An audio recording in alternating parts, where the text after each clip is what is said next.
Hi everybody, my name is Lucas Tyndale. And I'm Corine Marie. And we are here celebrating our 9th wedding anniversary. Woo! 9 years. 9 years. All right, so anyway, we want to help people understand what it takes to make it this long in a relationship. People ask us all the time, like, how did you guys make it to having this relationship? And why do y'all look so happy? Because we kind of like each other for real. Like, she really likes me for good reason. I like her too. She's pretty awesome. So people ask us all the time, like, what does it take? How do you do it? We work with a lot of couples, some couples who are going through a lot of difficulty, some couples who are just getting started, some couples who just want to refresh their relationship, whether they're dating or married. That's what we do.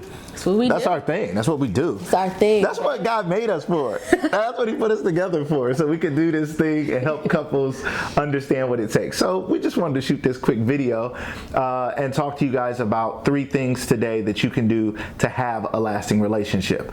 So the first thing we want to talk about today is constant growth, right? Yes, constant individual growth. Constant individual growth. Mm-hmm. Okay, so you both got to be growing. Okay. You both got to be growing, or it's not going to work. It's like being on a basketball team, right? Mm-hmm. And all of the players are on their A game. So It's like if one player is not on their A game, the team is not as strong. But when all of the players are on their A game, then the team is strong. Happens. So 2 people, a marriage is a team. Yep.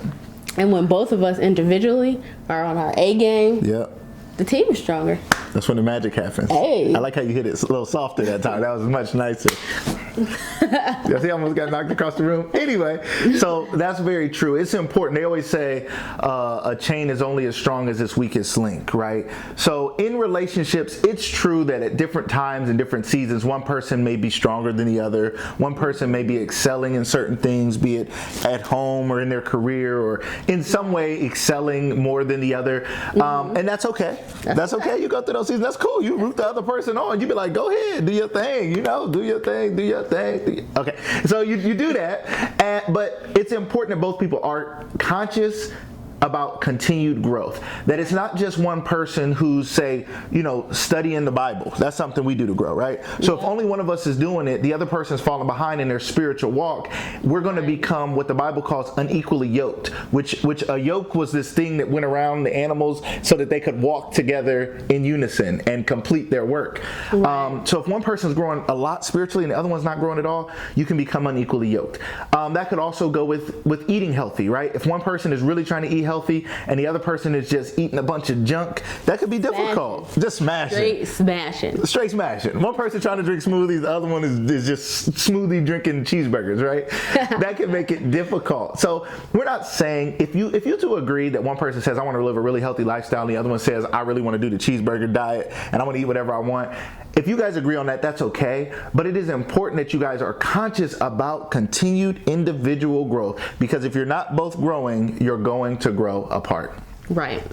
Point number 2 is love the unpopular way. And the unpopular way is the way that love is mentioned in the Bible. Well, the popular way of love is that, like, pop culture love. Yeah, like, oh, she cute. Mm-hmm, cause she cute. She really funny. Or I'm pretty funny. Yeah, you was supposed to say I was funny right there. He's really funny. And she's really cute. All right. Stuff like that. Right. But then when the relationship starts getting rocky, that love starts wearing off. Yep. But the biblical kind of love is patient. Woo. That's hard. That's hard right there. Patient? You'd be like, because people don't want to be patient with their spouse because they're like, you're not my kid, right? Mm-hmm. We understand the need to be patient. Right, you grown already. Why am I being patient with you? Like, hurry up and grow up already, right? Women singing, I ain't supposed to raise no man, right? And I'm not saying you're supposed to raise a man. Only a man needs to grow up on his own. God needs to help him grow. But women, you can help a man to mature, okay? And you got to be willing to love him while he matures. Men, you have to be willing to love your wives as they grow and they mature into what it means to be a wife. When we first got married, I wasn't a perfect husband like I am today. I am? Sorry, I'm getting closer. I'll never be perfect, but I wasn't a perfect husband. I had a lot of maturing to do. I had a lot of hurt to overcome. I had a lot of things going on. And I know I had a lot. going on. We not even gonna talk about it. That's a whole another separate YouTube video, but this ain't even my YouTube channel. So we're Thanks for joining me, Beck. Skip over that. I appreciate you being here. It's nice having you. Welcome to the show. It's good having you. So that's a whole separate stuff. But people see our relationship and they're always like, you guys are so happy, and what is it that makes the magic happen? And what makes the magic happen is the work. What makes the magic happen is on those difficult days when we don't seem as easy to love, when we choose to love the other person in spite of that, because that's how God loves us. God doesn't love us because of us. He loves us because he is love, because he has love coming out of him that allows him to love us. So if my love coming out of me allows me to love her in spite of the bad days, in spite of the days when we disagree, in spite of the days when we don't see eye to eye, that's okay. That's a part of a relationship, because love is patient, love is kind, love is long suffering. Oh yeah, long suffering. Long suffering. That's rough, right? That is suffering long. Let's talk about suffering long. That means there's going to be days you're going to be in your relationship and you feel like you are suffering. Ooh. People don't tell you that. They don't tell you that. They don't tell you that. The We're here Bible to tell tells you. you that. The Bible tells you that. Yeah. So buckle up and get ready for the ride, because you're not always easy to love. Your spouse is not always easy to love. But when you choose to love someone like God loves us, it's going to be worth it in the end. So stick it out and make sure you continue to love each other the unpopular way. Right. All right. What was number 3? Check it out. What was point number 3? Oh, outlove competition. Outlove competition. Yes. That's fun. Okay, this is a fun one, really. Talk about it, babe. Let's talk about it. Okay, so here's a fun one. Is when you're basically in your relationship trying to show the other person love more than they show you love. Now, this goes along with the unpopular kind of love, because pop culture teaches us that relationships are about what I can get from it more than what I can give to it. More what I can get from my spouse than what I can give to my spouse. But if I make it my commitment every day to outlove her, to make sure she wakes up in the morning and feels like a queen and feels like she's treasured and cherished, and I love her like she deserves to be loved. Yay. Woo. That's a special thing. That's a special thing. And that's what makes relationships great. Right. Right? Mm-hmm. And if I wake up every day catering to his every needs, knowing the things that he likes, like he loves when I say, babe, good job. You killed that trash last night. Babe, you killed that trash, you know? I took that trash all the way out. Didn't I? You see that? All the way out. That trash is all the way out. You see that? Oh, that was nice. Yep. But the little things like that, knowing that he appreciates when I tell him good job, or let him know that I appreciate the things that he does, that is my way of showing him love. And just something so small, yeah. And the crazy part is her love language. If you haven't read The 5 Love Languages by Dr. Gary Chapman, please buy it right now. Don't get off the video. Okay, like stay on the video, subscribe to the channel, stick with us. Please watch the other videos on the channel. Leave your comments in the comment section, please. But after the video, you should go buy Dr. Gary Chapman's The 5 Love Languages. If you've never read it, it'll change your life.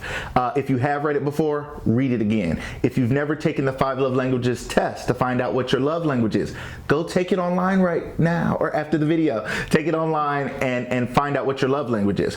So there's 5 of them. We won't go over them all today. Mine is words of affirmation, as she just said. I love when she tells me I've done a good job. She appreciates me. She loves me. She thanks me for things. That makes me feel. You look nice, babe. Thank you, babe. I love your beard. You like that beard? Yeah. I've been growing it out a little bit. I you like that? Yeah. I've been growing out because you even said like you the gray in it. You like that little bit of gray? Oh man, I'm grown man out here. I'm distinguished out here. I ain't old. Okay. I appreciate that. Yeah, distinguished.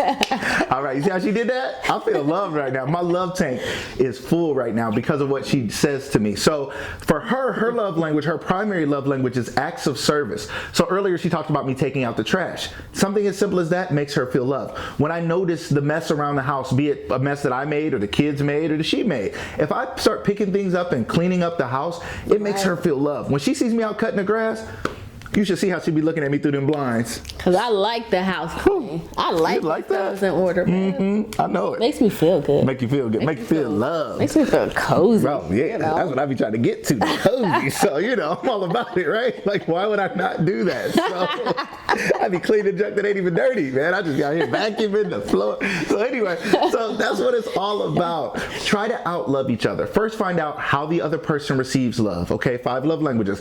She does like words of affirmation, but it's not her primary love language. So if I tell her how beautiful she is all day while there's trash all around us and the house is dirty, I'd be like, brother, I know I'm cute. Could you pick this trash? Right. Can you help us out, please? So we understand that about each other and we work on it. It's not always easy because I'm not naturally one that wants to run around picking up everything. I don't notice every little thing, but because it matters to her, it matters to me. And I choose to be in an out love competition every day. I'm not keeping score. She's not keeping score. But at the end of the day, we know we won together when we're both happy and we're both committed to our relationship.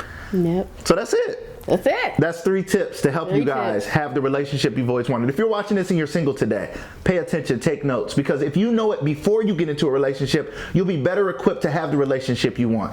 If you're already in a relationship and you're struggling, and maybe you're watching this saying, I wish my husband or my wife would watch this.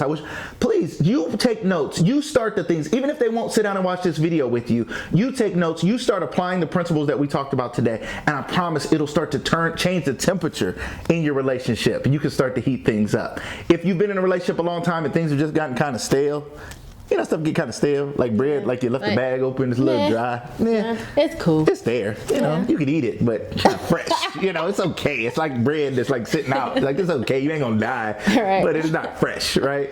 So if you need to freshen up your relationship, please take notes. Watch this video again. Subscribe to the channel. Also check us out at tyndaletraining.com. We have more books and information for you, and we have some special things coming out real soon.